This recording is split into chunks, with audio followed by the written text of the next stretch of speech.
আপনাদের মধ্যে যারা যারা মনিটাইজেশন নিয়ে ব্যাপক কৌতূহল পোষণ করেন তাদের জন্য আমার সেকেন্ড চ্যানেল মিস্টেকে একটি লেটেস্ট ভিডিও আপলোড করেছি। সেই ভিডিওটির লিংক ডেসক্রিপশন ও ফার্স্ট কমেন্টে পেয়ে যাবেন। এই ভিডিওটি তৈরির মূল উদ্দেশ্যই হচ্ছে আপনাদেরকে জানানো যে আমার second channel mistake finally monetised হয়ে গেছে। আর আপনাদের মধ্যে যারা যারা পিনিকপাইয়ের মনিটাইজেশন নিয়ে হাজারো প্রশ্ন করেছেন তারাও সেই ভিডিওটি দেখে আসতে পারেন। মানুষ নিজের সুবিধা, প্রয়োজন ও একাকিত্ব দূর করতে অনেক পশুই পালে, আবার প্রয়োজনে তাদের জবাই করে খেয়ে ফেলতে এতটুকু দ্বিধাবোধ করে না।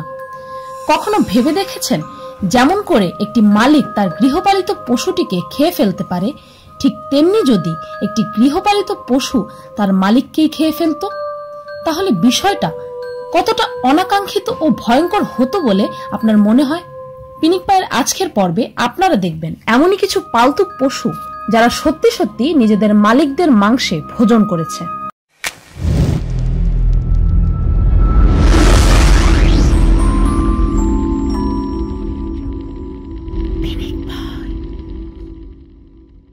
হিংস্র বিড়াল। আমরা সবাই জানি যে বিড়াল কিছুটা অহংকারী আর তারা কুকুরদের মতো এত সহজে পোষ মানতে পছন্দ করে না। কিন্তু কেউ জানেন কি, প্রয়োজনে এতটাই ভয়ঙ্কর হতে পারে যা আপনি চিন্তাও করতে পারবেন না। জ্যানেট ভিল নামক এক নারীর সাথে এমনই কিছু ঘটে। যখন প্রতিবেশীরা কয়েক সপ্তাহ ধরে তার খোঁজ পাচ্ছিল না, তারা পুলিশে খবর দেয়। দরজা ভেঙে পুলিশ বাড়িতে ঢুকে জ্যানেটের মৃতদেহ উদ্ধার করে। তবে ভয়ঙ্কর বিষয় হলো এই যে তারা দেখে জ্যানেটের পালতু বিড়ালগুলো তার মৃতদেহকে খাচ্ছে। ক্ষুধার যন্ত্রণায় কাতর বিড়ালগুলো কয়েক সপ্তাহ ধরে অভুক্ত ছিল। অবশেষে মালিকের প্রতি লয়্যালটি ভুলে গিয়ে তাদের পেট ভরানোর জন্য মালিককেই খেয়ে ফেলে। Bad doggy. কুকুরকে মানুষের বেস্ট ফ্রেন্ড বলা হয়, কিন্তু এই ঘটনা শোনার পর ডিসিশনটা আপনার উপরেই ছেড়ে দেব। লিভারপুলের এক বাসিন্দা 3 দিনের বেশি তার বাসা থেকে একবারও বের হচ্ছে না, প্লাস কারো ফোনও ধরছে না, আবার দরজাও খুলছে না দেখে প্রতিবেশীরা পুলিশে খবর দেয়। ও দরজা ভেঙে ভেতরে ঢুকে পুলিশ দেখে যে বাড়ির কুকুরটি প্রচন্ড ক্ষুব্ধ অবস্থায় ছিল। আপনি হয়তো ভাবছেন যে অচেনা পুলিশদের দেখে সে ক্ষুব্ধ হয়েছিল, তবে আসল ব্যাপারটি খুবই ভয়ঙ্কর। মেঝেতে পড়ে থাকা কুকুরটির মালিকের মৃতদেহ দেখে আর কিছুই বোঝার বাকি ছিল না। গত কয়েকদিন যাবৎ কুকুরটি নিজের মালিকের মৃতদেহটি কামড়ে ছিঁড়ে খাচ্ছিল। যদিও এর কোনোই প্রমাণ পাওয়া যায়নি যে কুকুরটি নিজের মালিককে খুন করেছে, তবে গৃহপালিত পশুর পক্ষে নিজের মালিকের মৃতদেহ খাওয়ার ব্যাপারটা আসলে খুবই ভয়ঙ্কর। ক্ষুব্ধ জলহস্তী। একটি জলহস্তিকে পোষা মনে হয় না একটি ভালো বুদ্ধি। এগুলো আকারে বিশাল আর যে কোনো সময় এরা প্রচন্ড হিংস্র রূপ ধারণ করে। তাছাড়া এদেরকে পুষে এদেরকে খাওয়াবেনটা কি? সাউথ আফ্রিকান কৃষক মার্লিয়াস এলস হয়তো এত কিছু ভাবেনি। দীর্ঘ কয়েক বছর যাবৎ সে তার ফার্মে একটি জলহস্তি পালছিল, যদিও তাকে সবাই বহুবার সতর্ক করেছে, তবে সে কারো কথাই শুনছিল না। একদিন এলসের মৃতদেহ নদীতে ভাসা অবস্থা থেকে উদ্ধার করা হয়। তার পোষা জলহস্তিটি তাকে জীবিত কামড়ে চিবিয়ে খেয়ে ফেলে ও তার শরীরের অংশ বিশেষই নদীতে ভাসা অবস্থায় পাওয়া যায়। একদল মানুষ খেকো কুকুর। অ্যান্ড্রি লুম্বগা নামক এক লোক 14 দিন বাড়ির বাইরে ছিল। যখন সে বাড়ি ফিরল তখন তার অতি ক্ষুধার্ত 7টি কুকুর তাকে দেখে অনেক খুশি হয়ে গেল। ঠিক তেমনি যেমন আমাদের বাসায় খাবার ডেলিভারি বয় আসলে আমরা অনেক খুশি হই। 14 দিনের ক্ষুধার্ত সেই কুকুরগুলো তার মালিককে হঠাৎই অ্যাটাক করে বসে ও 7টি কুকুর মিলে তার মালিককে জীবিত কামড়ে টেনে ছিঁড়ে খায়। একজন প্রতিবেশী তার খোঁজ নিতে আসলে সারা বাড়িতে ছড়ানো ছেটানো তার শরীরের অংশ বিশেষ দেখতে পায়। ফ্যারেটস। ফ্যারেটস হচ্ছে ইঁদুরের একটি জাত। অনেকেই এদেরকে পালতে খুব পছন্দ করে, কারণ এরা আকারে ছোট ও কিউট হয়ে থাকে। অবশ্য তাদের ধারালো ছোট ছোট দাঁতও আছে। একটি মিসৌরি পরিবার গভীর রাতে তাদের বাচ্চার কান্নার শব্দ শুনে ঘুম থেকে উঠে পড়ে।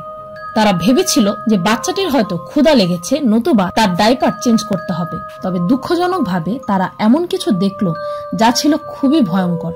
তারা দেখে যে তাদের পোষা ফ্যারেটটি তাদের বাচ্চার মোট 7টি আঙ্গুল কামড়ে ছিঁড়ে খেয়ে নিয়েছিল।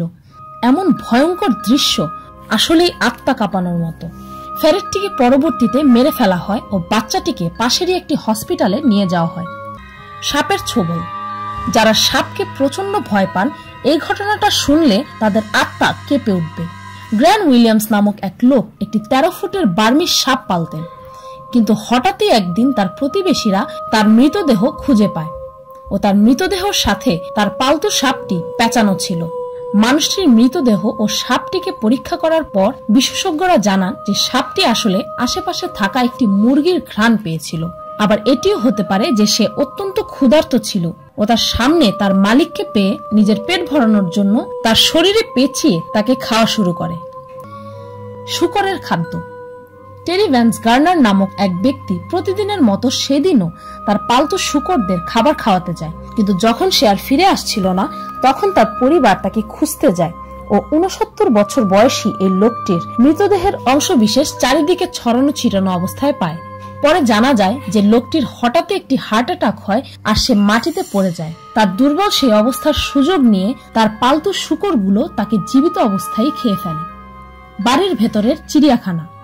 জার্মান এক লোক মার্ক ভিওজেল বিভিন্ন ধরনের পশু পালতে খুবই ভালোবাসতেন। তবে একদিন তার সব পালতু প্রাণীগুলোই নিজেদের খাঁচা থেকে কোনোভাবে বেরিয়ে আসতে সক্ষম হয়। কয়েকদিন পর পুলিশ তার বাসায় ঢুকে এক ভয়ানক দৃশ্য দেখে। মেঝেতে পড়েছিল ভয়েজেলের মৃতদেহ ও তার সারা শরীরে ছিল মাকড়সার জাল, আর তার নাক ও মুখ দিয়ে মাকড়সাগুলো ঢুকছিল আবার বেরো হয়ে আসছিল। তাছাড়াও তার মৃতদেহটিকে তার পোষা উইপোকার দলগুলো খুঁটে খুঁটে খাচ্ছিল, আর তার পালতু সাপ ও টিকটিকি সারা ঘরের চারিদিকে ঘোরাঘুরি করছিল। এমন ভয়ঙ্কর এক দৃশ্য হরর মুভির সিনের মতো মনে হলেও সত্য যে কল্পনার চাইতেও অনেক বেশি ভয়ানক হতে পারে এটি তার অনেক বড় প্রমাণ। অনেকের কাছেই পশুপালন খুবই একটি ভালো লাগার বিষয়। এদেরকে লালন পালন করতে করতে অনেকেই এদের নিজের পরিবারের অংশ হিসেবে স্থান দেয়। আর আমরা মানুষেরা এই পশুদের যতটা ভালোবাসি তারা এই ভালোবাসার দ্বিগুণ আমাদেরকে ফেরত দেয়। ভিডিওতে থাকা এই ঘটনাগুলো গৃহপালিত পশুদের কিছু ব্যতিক্রম অধ্যায়, আর এই ঘটনাগুলো দেখার পর পশুপালন সম্পর্কে আপনার ধারণা কোথায় গিয়ে পৌঁছেছে কমেন্টে জানাতে ভুলবেন না।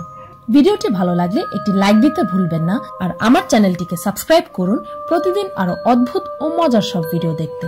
আজকের মতো এ পর্যন্তই, দেখা হচ্ছে পরের ভিডিওতে।